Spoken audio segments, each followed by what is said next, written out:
archaeologist Kristen Romy is in the heart of India. She has discovered that a dynasty of warrior kings went to great lengths to protect their city of temples. Temples decorated 1,000 years ago with erotic art and inspired by the Kama Sutra. Our investigators will now hunt for evidence of the scale of this city.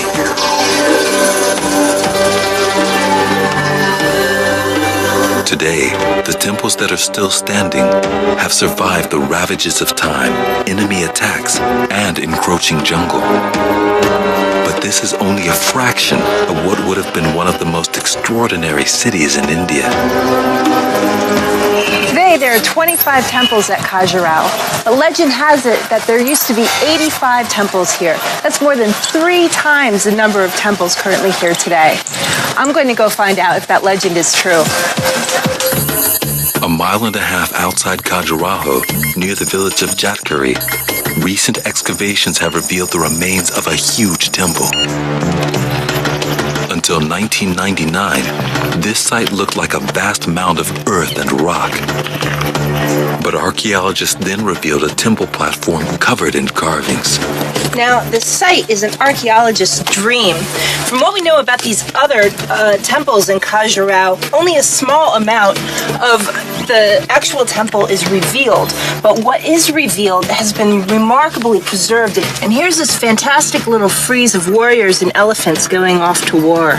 And the detail here is amazing. You can see his little belt and the reins on the elephants and this little procession here. It's just magnificent, which just makes me want to go out and look for some more stuff, which I'm going to do right now.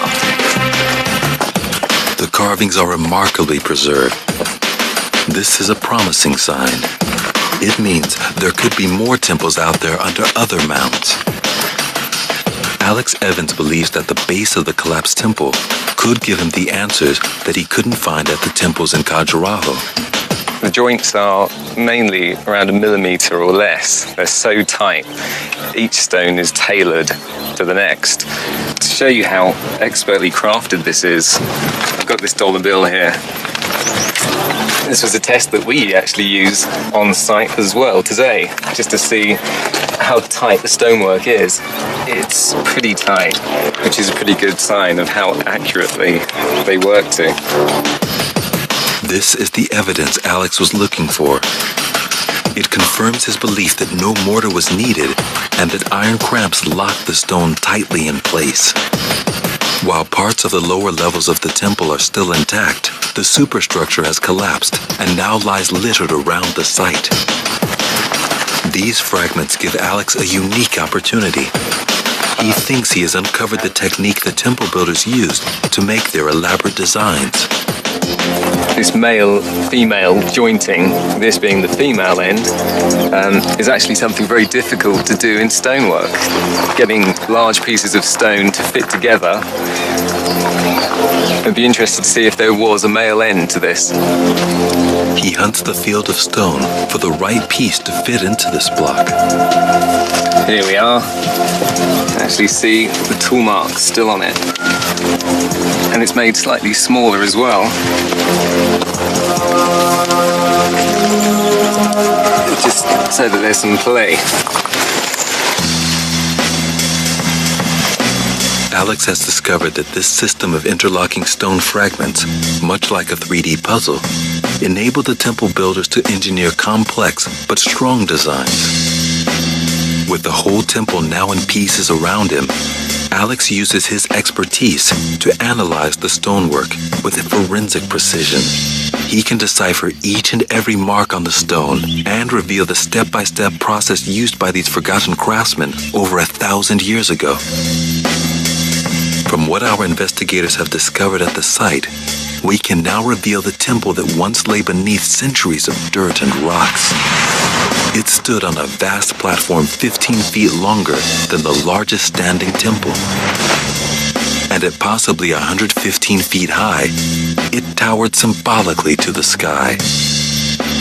Kristen, spurred on by the preservation at the ruined temple, searches the area around it. The size of this site is really impressive. She discovers another mound, only 150 yards away, still covered in undergrowth. Wow. Could this be another of the missing temples? I mean, you have entire statuary just lying on the ground and nobody bothers to take it, which is a wonderful thing. Just by brushing away some dirt, Kristen makes a remarkable discovery, a temple statue. And this only belongs to one temple. And then allegedly you have 59 other ones belonging to Khajuraho. And they're all under farmers' fields, in the pastures. It's what makes Khajuraho such a wonderful place. Unseen since the time of the Chandelas, the statue is proof of another missing temple. This is evidence of the richness, size, and scale of the temple city. If the myth of 85 temples is true, this is only one statue of tens of thousands made in just 100 years. Struck by the sheer effort that went into construction, Alex visits a small workshop in Khajuraho. He wants to experience the job of the craftsman for himself. What's amazing is that this is probably exactly the same sort of thing that they were doing 1,000 years ago at the temples. You'd have the specialist carver, you'd have the mason, and you'd have the people roughing out the stone like this. Using computer graphics, we can now reveal what this vast temple city would have looked like at the height of the Chandela's power. Temple on temple, rising to a thick jungle canopy over an area covering 5 square miles. The Chandela dynasty celebrated their culture at Khajuraho, creating temples and sculptures that would fire the imagination for over 1,000 years. It would be another 5 centuries before the rulers of the land of the Kama Sutra would reach such prominence again. What they would build would be more extraordinary still.